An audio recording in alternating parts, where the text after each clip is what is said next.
for not, my Greek is not good enough, I'm really sorry. Δεν λέει αλήθεια, αλλά θα το δεχτούμε ως δικαιολογία. I want to thank the friends from the Red Notebooks for inviting me. I'm very pleased to be here. Red is my favorite color, so I'm very happy. Ευχαριστώ πολύ το Red Notebook που με έχει προσκαλέσει. Το κόκκινο είναι το αγαπημένο μου χρώμα και γι' αυτό είμαι πολύ χαρούμενος που είμαι εδώ. So, democracy in Europe is a very big topic. I'm just going to say a few words. Let me begin with a quote.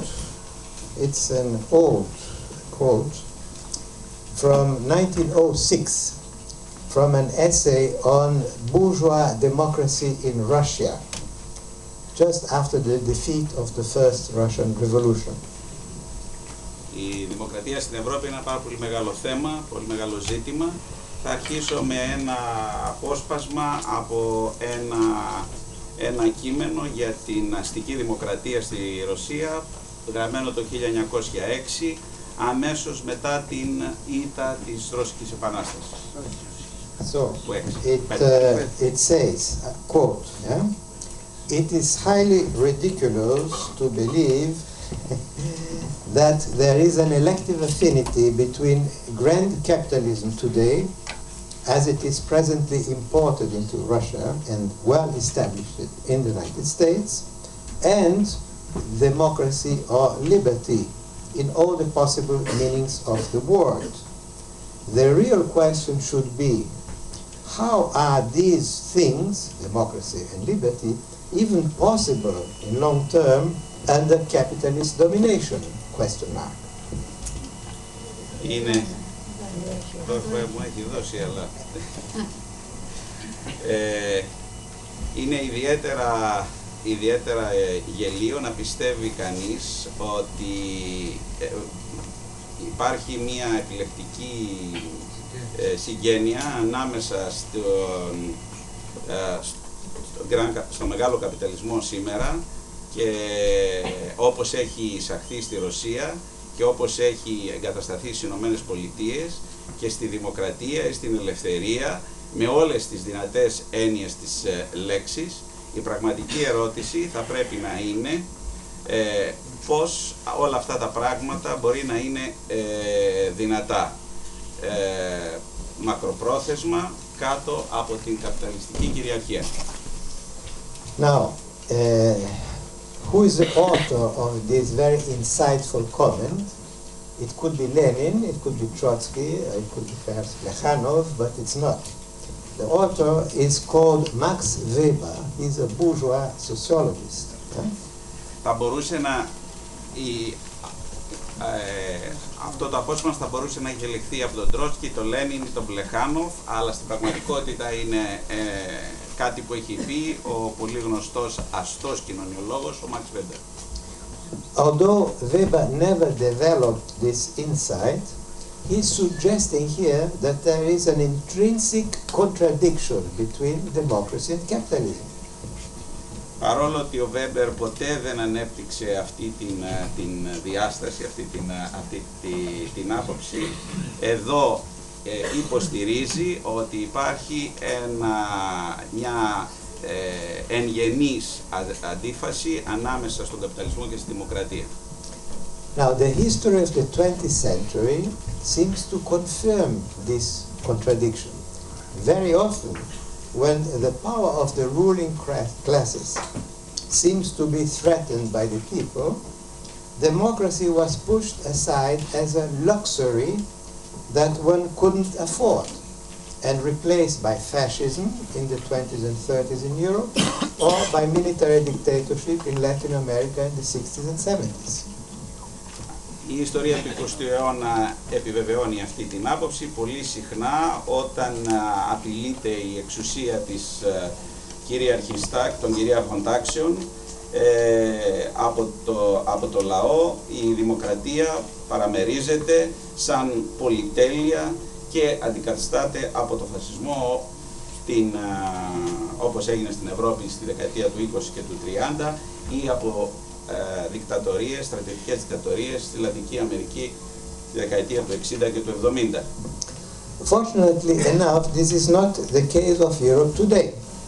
But we have, particularly during the last decades, with the triumph of neoliberalism, a democracy of low intensity, a democracy without social content, which has become an empty shell.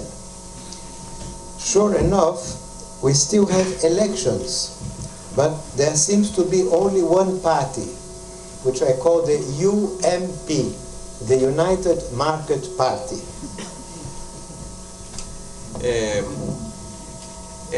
Ευτυχώς και δεν είναι η περίπτωση της Ευρώπης σήμερα, αλλά έχουμε αλλά στις πρόσφατες δεκαετίες με το θρίαμβο του νεοφιλελευθερισμού έχουμε μια δημοκρατία η οποία είναι χαμηλής έντασης, μια δημοκρατία χωρίς κοινωνικό περιεχόμενο, μια δημοκρατία που έχει απομείνει ένα άδειο κέλυφος.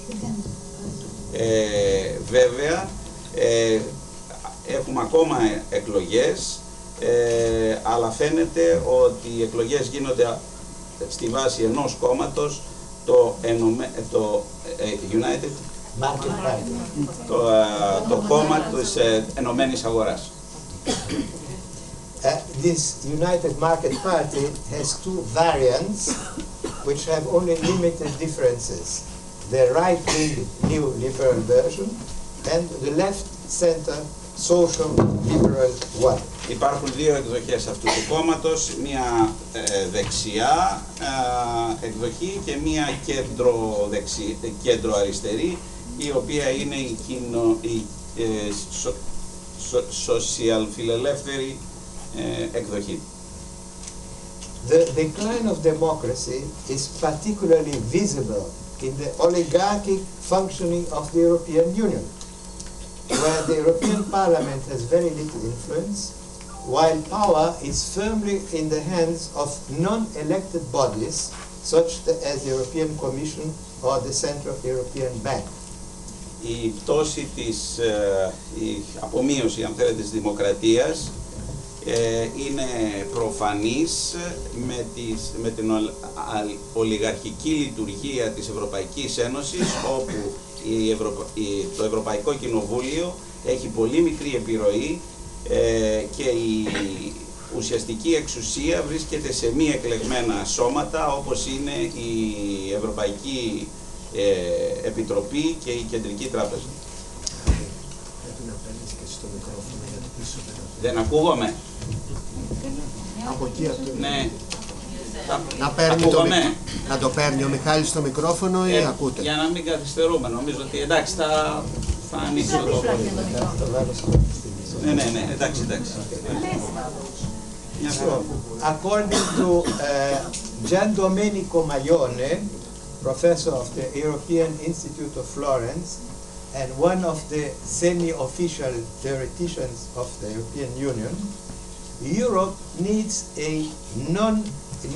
non-majoritarian institutions, which means public institutions that are on purpose not responsible neither towards electors nor elected officials. This is the only way to protect us against the tyranny of the majority. In such institutions, says Professor Maglione, qualities such as expertise, professional discretion, and coherence are much more important than the direct democratic responsibility. End of the quote. Σύμφωνα με τον καθηγητή στο Ευρωπαϊκό Ινστιτούτο της Φλωρεντίας, Μαγιόνε, ο οποίος είναι ένας από τους επίσημους θεωρητικούς της Ευρωπαϊκής Ένωσης, η Ευρώπη χρειάζεται θεσμούς μη πλειοψηφικούς, δηλαδή δημόσιους θεσμούς, οι οποίοι επί τούτου θα είναι οι οποίοι δεν θα είναι υπεύθυνοι απέναντι στους εκλέκτορες και ή στους εκλεγμένους αντιπροσώπους.